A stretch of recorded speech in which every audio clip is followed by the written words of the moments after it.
Welcome back to TheChowTimePod. It's your host, Red. I got a video today from Horizon. Please like, comment, subscribe down below. I really appreciate that. Let's get that chow. It's chow time. The one that's going to pay him child support. What? Today. Yeah, you are. He makes like 3 times as much money as I do. I knew it! Thank you! I knew it! Told you! I think I'm liar! The man cheered with joy upon discovering that the girl wasn't his daughter, while the daughter felt immense sadness. This is sad for the children that are involved. Her mother had told her from a young age that this man was an irresponsible father and that her grandmother was evil, so she had always held a grudge against them. Have you been in her life the entire time? Have you regarded her as your granddaughter? They never came around to see me. Nothing. So how am I, so what am I, and they move around so much? So are you saying you have not been a part of her life? No, she has not, Your Honor, only because she is very disrespectful. Oh, She goes around talking about everybody, including her son. I'm your grandmother. You're supposed to respect me. No. The woman knew. See, this is where I do agree with the respect elders thing. Yes, it's your grandmother. Your grandmother might not be the best of person, but she's your grandmother and an elderly person. Show some respect. Her daughter was suffering from this hatred, yet she kept the secret that the man wasn't her biological father. The angry judge loudly accused the woman in court. Do you know who her father is? You stood here in this courtroom and maintained that this man was crazy to doubt this young woman. Your daughter thought that you were sure. She has projected dislike, mistrust, because she believed her mother. The buck is stopping with you here. The woman should have been honest with her daughter, but instead, she deceived her for 18 years. How painful that must have been for that little girl. I'm tired. It is a sad thing for these children. I don't hate on the girl too much or anything. The hate gets instilled by the mother. I need a break. I'm exhausted. I'm not feeling it today. I'm not doing it. I'm not going to do it today. Actually, no, I won't, because I'm too anxious and I'm too sad and I'll still be alone. My heart is broken. You may have heard it said that women need to feel seen, heard, and cherished in relationships. And when they're not, they exit stage left. I was reminded recently as to why I made my exit in a particular relationship. I was with this person and we were in the same space and we had to do a thing. I said, I'm going to get ready for the day and then I'm going to go for a walk. And then when I come back, we can go do the thing. If you want to get ready while I'm gone, then we can go do the thing. And he said, okay. And I got ready. In the common space we were in, I took clothes out of a bag. I took my get ready bag out, which he's familiar with these things. And I went around the corner and I did the things. Brushed my teeth. I washed my face. I got dressed. I put my earrings in. I put my face on. You know, I looked fresh. And I came out from around the corner and I put my bag back down. I put my pajamas in a different bag, the whole thing. And I said, I'm ready now. I'm going to go for a walk. I'll be back in about an hour. I came back after an hour and he was still in bed. It's fine. There's time. And I said, do you want to get ready? And then we'll go. And he said, well, don't you want to get ready? When I tell you the wound he hit and the triggering, I have more healing to do around that. But it shut me down. I wasn't prepared for that. It probably seemed insignificant to that person. But to me, it reminded me of why I exited stage left. I thought, clearly made up, dressed, ready to go. I had stated that I was getting ready for the day. I was ready for the day. And I looked at him and I said, I am ready. I told you I was going to get ready for the day and go for a walk. I'm dressed. And I found myself in that same cycle of trying to explain everything that he couldn't see because he didn't see me and he didn't hear me. And it hit hard. It is so important that people in general are seen, heard, and cherished. And if you don't feel these things, it's okay to exit stage left. Because you will find the people that appreciate you in all. He just didn't know you were ready or not. Probably because you normally take hours upon hours to get ready. So he was curious. I mean, I guess it did seem like he was ignoring you, but I can never believe these stories either way. I'm tired. I need a break. I need a break from all of this adulting out here. I need a break from all of this transition in here. I don't want to talk to people. Look at my eyes. I'm sleeping, but I'm not. I know transitions are a challenge, right? It's not all sunshine and butterflies. And just the work that I've put in, and sometimes it doesn't even feel like work, but it is, it's catching up with me. I'm exhausted. I'm so short with people. I just tried to back into the spot. Yeah, I'm good. And the guy next to me was just like, it doesn't matter. I just need to rest. If you're doing this, rest. You know, I want to come on here and I want to be like, oh, it's so grand and oh, what a great day. And I'm not feeling it today. I'm not doing it. I'm not going to do Because you shouldn't have probably divorced in the first it place. today. I'm going to go into this here store over yonder and I'm going to get a little bag of popcorn and some Epsom salts and I'm going to watch a true crime documentary and I'm going to take care of me and I will see you guys soon. DeKalb County man claims a major triumph in his 3-year quest to protect men from paying child support for children they didn't father. Last year, he helped change Georgia law, and today his work was put to the test with his own future on the line. Fox 5's Lisa Crane has the story. The first case is Tony Odom versus Carnell Smith. But it was a case that didn't make it into open court. After years of fighting, a judge today ruled Carnell Smith was not responsible to pay child support to a child he did not father. Almost 3 years ago, a DNA test proved that the then 11-year-old girl he had thought was his own was not his child. But in Georgia, that didn't mean the end of his own obligation to financially support that child. Smith turned his case into a crusade and helped shape paternity fraud legislation that passed last year. Some of you guys looking at that computer and just like, what the hell is that? Today, his case was the first to test the new law, and in chambers, the judge terminated his parental rights and obligations. I feel this is a major victory for defrauded victims everywhere. There were a lot of people watching this case, like Reverend Randall Robinson. Through DNA testing, he discovered that some of the children he had always thought were his own weren't. In a previous marriage, and 2 out of the 3 children are not mine. At that time, I still was ordered by the court to pay child support. And this is the first real test of this new legislation, but it appears right now that even after a man proves he is not the biological father, he must still come to court to end his child support obligation. Smith says there's still work to be done in Georgia. We're going to ask that there be a truth in pregnancy disclosure, that we believe that mothers who know there's more than one person that could be the child's father should be required to make that declaration before the court in the very first hearing.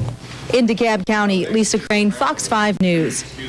Carnell Smith is also working on similar legislation in more than 20 other states and in several other countries.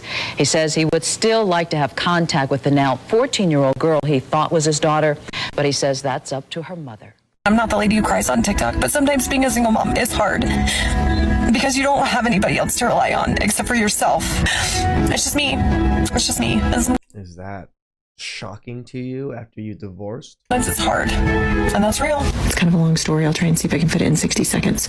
So we met in our early 20s. We got married at 27, and we did not have the connection and the chemistry that we should have, if that He wasn't the one. makes sense, in like the bedroom. And I married the nice guy, and he married the hot girl. And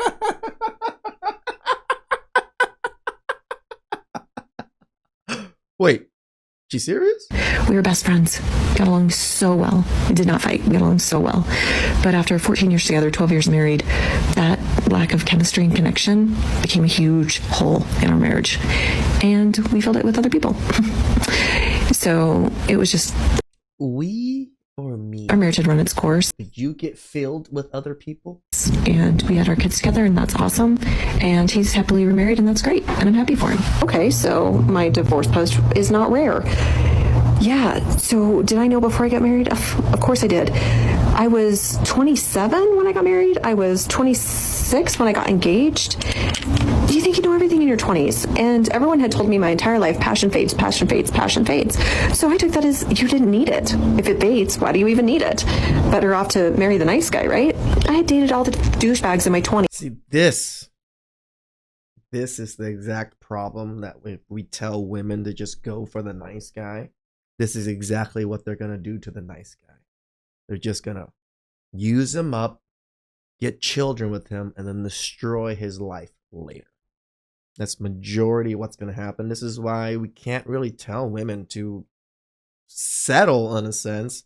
You just got to let them know you don't qualify And you better rethink about what you want. And had my heart broken. So I was like, I'm going to go with the nice guy.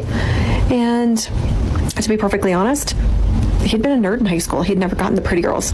And I think he married me because I was beautiful. I am beautiful, you know? And we were best friends. Best friends.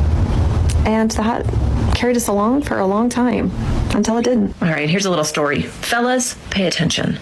So I don't just do hair, I actually own a salon. And one of my other stylists has a client, and every time she comes in to get her hair done, which isn't all the time, but it's often enough, her husband gets there hours before her to drop off a box of chocolates for her. This man leaves his home, goes to the chocolate store, which is 2 doors down, buys this woman a box of chocolates, and drops him off at the salon. And that's one guy. So you expect all men to be like that one simp? So when his wife gets there, her stylist presents her with a box of chocolates, and she gets her hair done. Now, I don't need you to be exclusive with me, but I'm looking for that level of commitment. I'm looking for a man who's going to bring me chocolates to my hair appointment. Or coffee.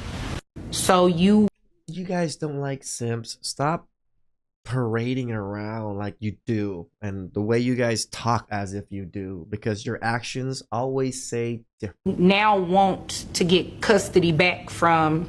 Yes, ma'am. Okay. From Houston. Who does the baby live with? Me. The baby? No, my baby lives with me. No, not your child.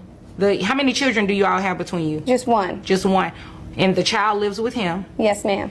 And you want the baby back? Yes, ma'am. How long has the baby lived with you? The baby? It's been living the whole time. Oh, okay. And how old is this child? 5. 5. Oh. Damn. And you expect to get child support? Yes, ma'am. And the child has been living with him for almost... It's a boy or girl? Boy. His whole life? Yes, ma'am.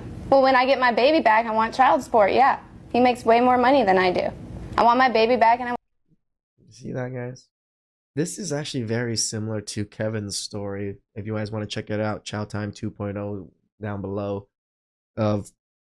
Yeah, his wife originally said she didn't want child support because of whatever, and then when Kevin started doing well in life, all of a sudden she wanted more custody and wanted full custody. Why? Because she can get child support. I want child support. I'm sorry, you have to excuse me because nothing you're saying is making sense right now.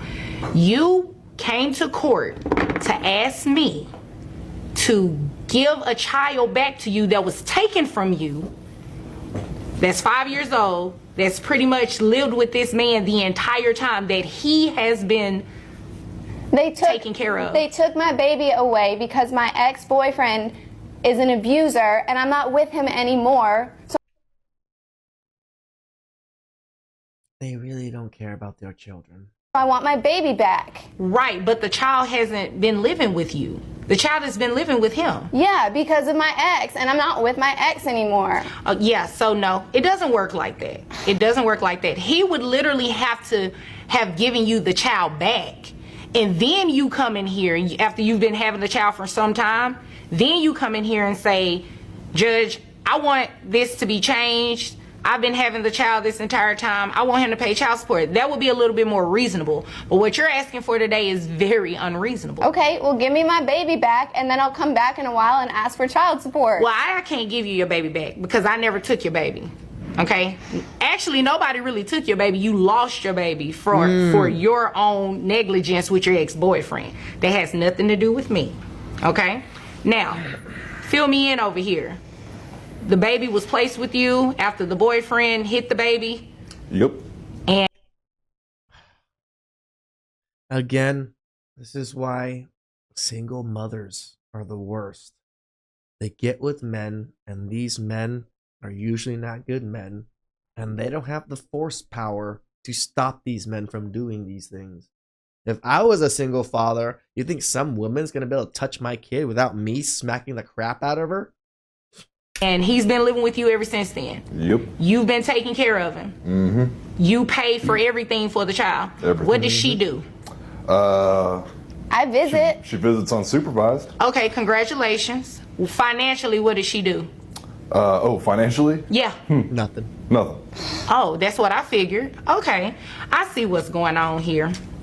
Yeah, and I'm not about to play this game with you. You're the one that's going to pay him child support today. What? Yeah, you are. He makes like 3 times as much money as I do. I have to give him my money? It's for the child, so yes, you do. You do. But the good thing is, it's based on your income. You'll get credit for the other child that your 8-month-old, you'll get credit for that child. But yes, you are going to pay him child support. That's just the right thing to do. It's one child between the two of you, okay? And health insurance, I'm assuming you pay it. Yes. How much is it? $66 a month. $66. I get it through my employer, so. Huh? I get it through my employer. Okay, gotcha. That's a good price for the health insurance for the child. And how much do you make a year? $38,000. $38,000. So I have your gross coming out to $3,200. That brings your net to $2,648.01. Giving you credit for the other child that you have. Your child support obligation comes out to $423.69. Plus the $66 you're going to reimburse him for health insurance every month. So 66 added to $463.69 is $489.69. $489.69? Did you need me to repeat it? I'm asking you, $489. I have to give him almost $500 a month? Yeah, that's how it works. Did you really think that I was going to have him pay you child support? No, I just wanted my baby. Oh, okay. So your first answer was no. So then you understand exactly why you have to pay child support. Is there anything else? No, ma'am. Okay. Is there anything else? Nope. Okay. You all, you all are dismissed. Right. You know, the sisterhood, this is part of the problem.